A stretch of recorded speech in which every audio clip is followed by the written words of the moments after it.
Bonjour à tous et bienvenue sur une nouvelle vidéo de notre série Les tutos du SNUDIFO. Dans l'épisode précédent, nous avons abordé le sujet du registre santé et sécurité au travail. Nous avions également pu apercevoir un second registre sur la plateforme de signalement de partage. Ce second registre s'appelle le registre danger grave et imminent et c'est le sujet de la vidéo d'aujourd'hui. Petit avertissement avant de commencer les explications.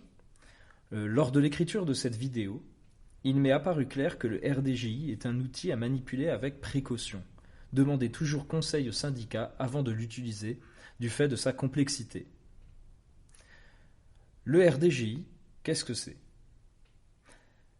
D'une manière similaire au RSST, le RDGI est un registre obligatoire depuis 1982.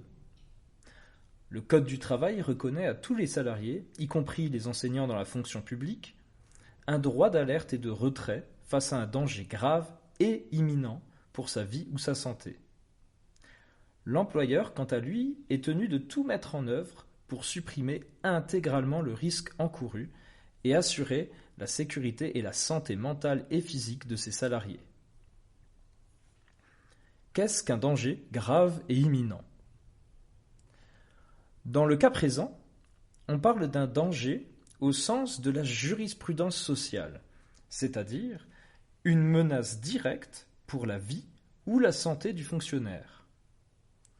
Ce danger est qualifié de grave lorsqu'il est susceptible de provoquer un accident causant une incapacité permanente ou très longue, ou encore une maladie pouvant entraîner la mort ou de lourdes séquelles. Le danger est qualifié d'imminent lorsque celui-ci est prévisible et va survenir dans un avenir quasi immédiat. Dans la majorité des cas, le RDGI concernera donc des risques d'accident, mais peut également concerner une exposition entraînant une maladie particulière. Lors de l'écriture de la vidéo, j'ai cherché quelques exemples concrets, et je dois admettre qu'il est difficile d'en trouver concernant notre métier. On pourrait par exemple imaginer une grue de chantier installée aux abords directs de l'école, qui pencherait dangereusement vers l'établissement scolaire à cause du vent lors d'une tempête durant le temps scolaire. Pour résumer, ce registre concerne toutes les menaces directes, immédiates et lourdes de conséquences pour la santé du fonctionnaire. Tous ces paramètres doivent obligatoirement être réunis pour justifier le fait de renseigner le RDGI et l'application du droit de retrait. Le suivi des agents affectés sera effectué par les services de la médecine de prévention. Quand exerce-t-on son droit de retrait ? Chaque agent a le droit de se retirer d'une situation qu'il juge dangereuse en attendant la prévention du risque par les responsables administratifs, à condition que son supérieur hiérarchique soit informé, dans le cas du premier degré il s'agit de l'IEN, ainsi qu'un représentant du SNUDIFO siégeant au CHSCT. Attention, exercer son droit de retrait ne signifie pas quitter l'école et rentrer chez soi. Cela signifie qu'on quitte le lieu du danger immédiat pour se mettre en sécurité, si possible, dans l'enceinte de l'école jusqu'à la fin du temps ordinaire de travail. L'enseignant peut également poursuivre son activité professionnelle dans le lieu de retrait, puisque le lieu n'entrave pas la possibilité de travailler.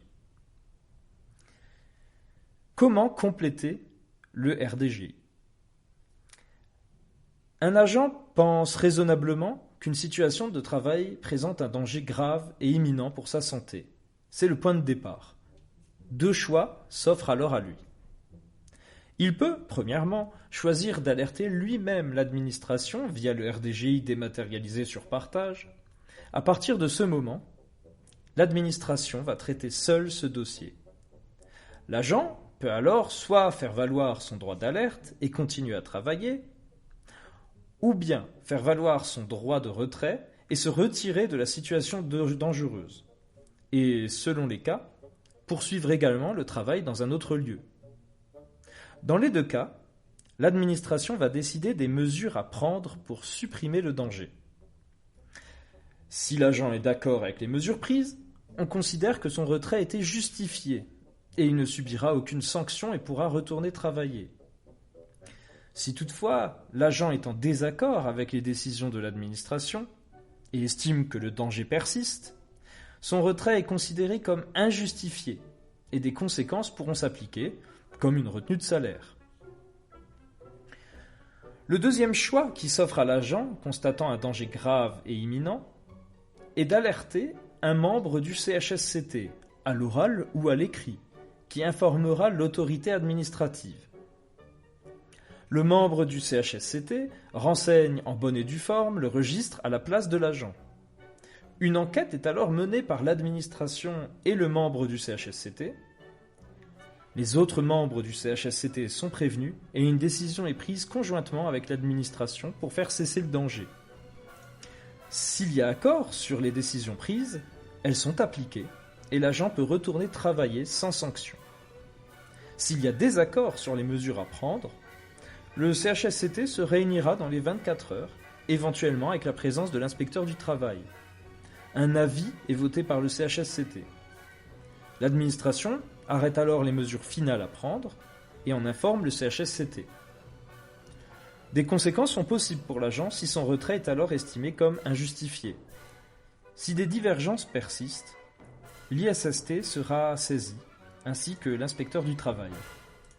Le traitement des signalements RDGI se fait au cas par cas. Il n'y a pas vraiment de situation générale qui permette d'encadrer son utilisation et son traitement, car chaque situation sera appréciée individuellement. Par ailleurs, la jurisprudence sociale rappelle que son utilisation ne doit pas être instrumentalisée à des fins de revendication. C'est un outil à n'utiliser qu'en dernier recours, car il peut entraîner des procédures administratives s'il est mal renseigné ou mal utilisé. Cette vidéo est à présent terminée. Le RDGI est un sujet complexe dont nous avons fait la synthèse. Je tiens à remercier Peggy pour avoir répondu à mes questions sur le sujet au moment d'écrire cette vidéo. Si notre contenu vous plaît, n'hésitez pas à commenter nos vidéos et à les partager à mesure que la chaîne va s'étoffer. À la prochaine, chers collègues.